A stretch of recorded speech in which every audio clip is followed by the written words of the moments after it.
佩戴安全带，并照顾好同行儿童及有需要的人士。祝您旅途愉快。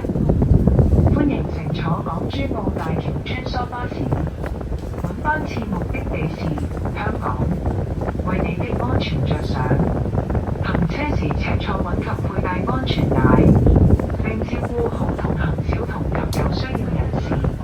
祝你旅途愉快。Welcome aboard the Hong Kong to Macau Bridge shuttle bus. This trip's destination is Hong Kong. For your safety, please remain seated and fasten your seatbelt while the bus is in motion. Take care of children and those in need. We wish you a pleasant journey.